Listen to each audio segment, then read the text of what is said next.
Japanese nationalists, historians, and top government officials have tried over the years to downplay and even erase some of the crimes committed by Imperial Japan, and to a large extent, they have succeeded. One such crime was the Nanjing Massacre, also called the Rape of Nanjing, in 1937. The Imperial Japanese Army had captured Nanjing, the capital of China at the time, and unleashed hell on the city and its people. By the time the army left the city a few weeks later, more than 200,000 people had been tortured and killed.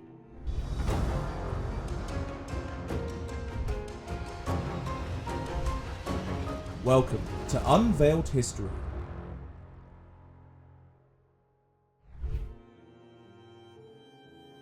On September 18th, 1931, Japan invaded and occupied Manchuria, a colony in northeastern China known for its rich minerals and coal reserves. This was the beginning of the conflict between the Republic of China and the Japanese Empire.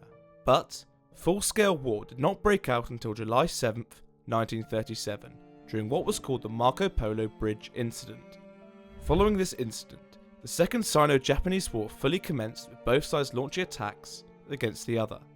While the Chinese armies were poorly trained and inadequately equipped, the Japanese army had superiority in numbers, training, and weapons. Despite this, the Chinese armies continued to put up a strong resistance against the Japanese army. In order to break the will of the Chinese to resist, the Japanese army decided to adopt a policy of deliberate savagery. They embarked on an orgy of murder, rape, and torture. In August 1937, the Japanese army invaded Shanghai, where they met strong resistance and suffered heavy casualties. But despite the strong resistance from the Chinese nationalist troops, the Japanese army eventually captured Shanghai in November 1937 with the help of naval bombardment. After the capture of Shanghai, the General Staff headquarters in Tokyo initially decided to end the war as a result of the heavy casualties suffered by the Japanese army. But the leader of the Japanese army, General Iwani Matsui, decided that the army should capture Nanjing, the capital of China, as it would lead to the collapse of the national government of China. Eventually, the General Staff headquarters agreed and approved an operation to attack Nanjing. Meanwhile, knowing that the Japanese army was coming for Nanjing, the President of China and many of his advisors fled Nanjing to Chongqing, which later became the capital of China over the next 7 years. Nanjing was left in the hands of General Tang Shangxi to defend. After the President left, General Tang announced that the city would not surrender and would fight to the death. He gathered together a force of about 81,500 soldiers, many of whom were untrained and exhausted from the Battle of Shanghai, to await the arrival of the Japanese troops.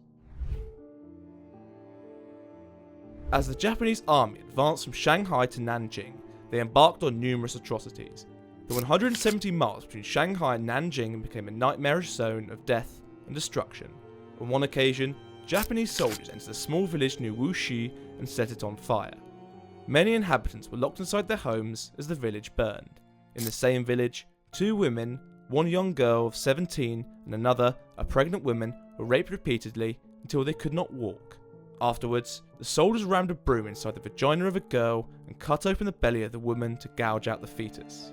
Meanwhile, a 2-year-old boy was forcibly removed from his mother's arm and thrown into the flame as the mother watched. Afterwards, the sobbing mother was bayoneted and thrown into a creek.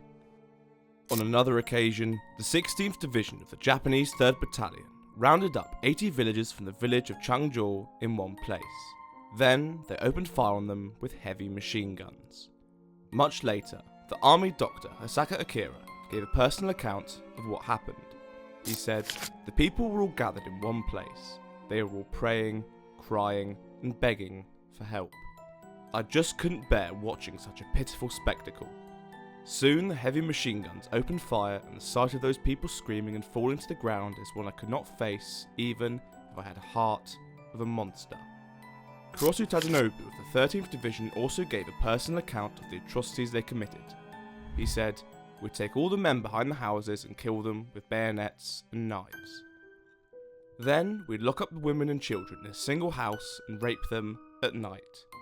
Then, before we left the next morning, we'd kill all the women and children, and to top it off, we'd set fire to the houses, so that even if anyone came back, they wouldn't have a place to live."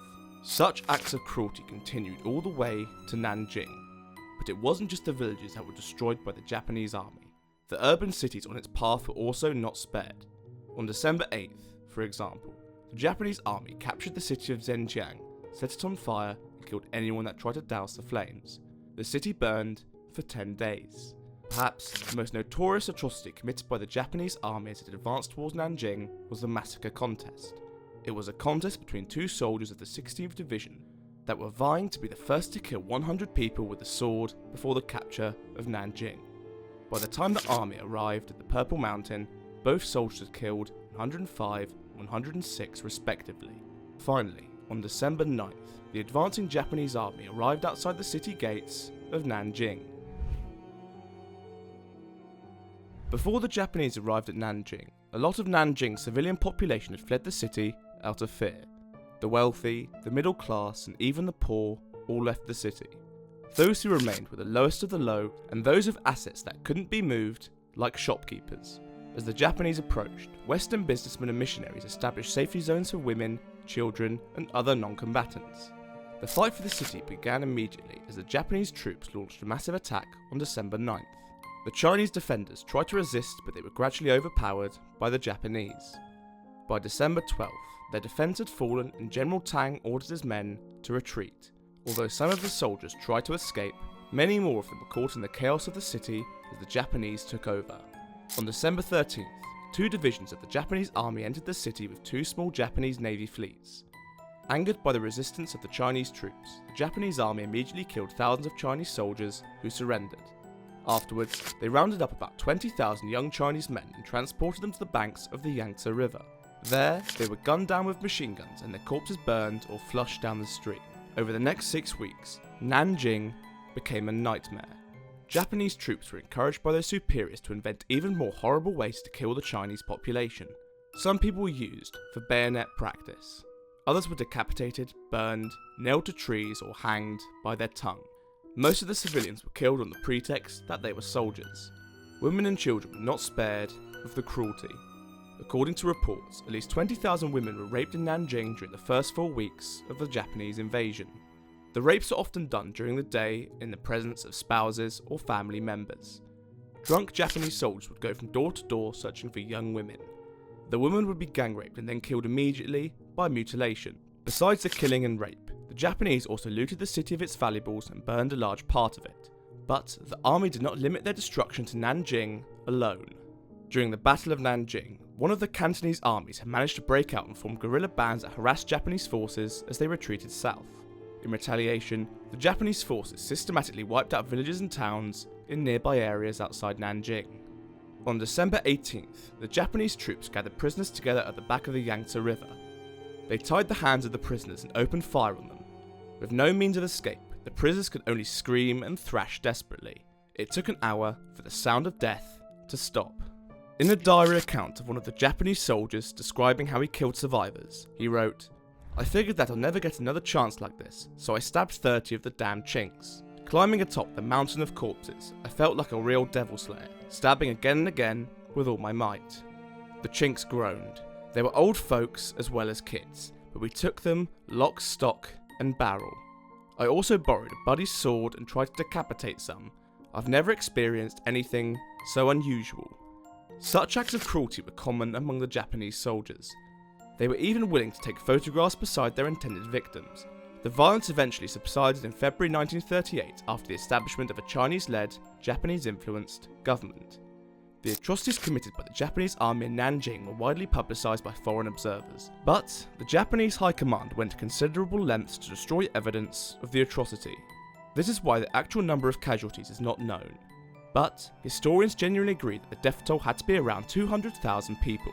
Now, despite all the photographic and independent eyewitnesses, the government still refuses to acknowledge the full story of the atrocities that occurred in Nanjing. In fact, in history textbooks permitted to mention the massacre, the atrocities are described as the Nanjing incident where victims died during the battle. If you enjoyed the video, smash the like button, drop a comment, and subscribe to our channel if you are new here.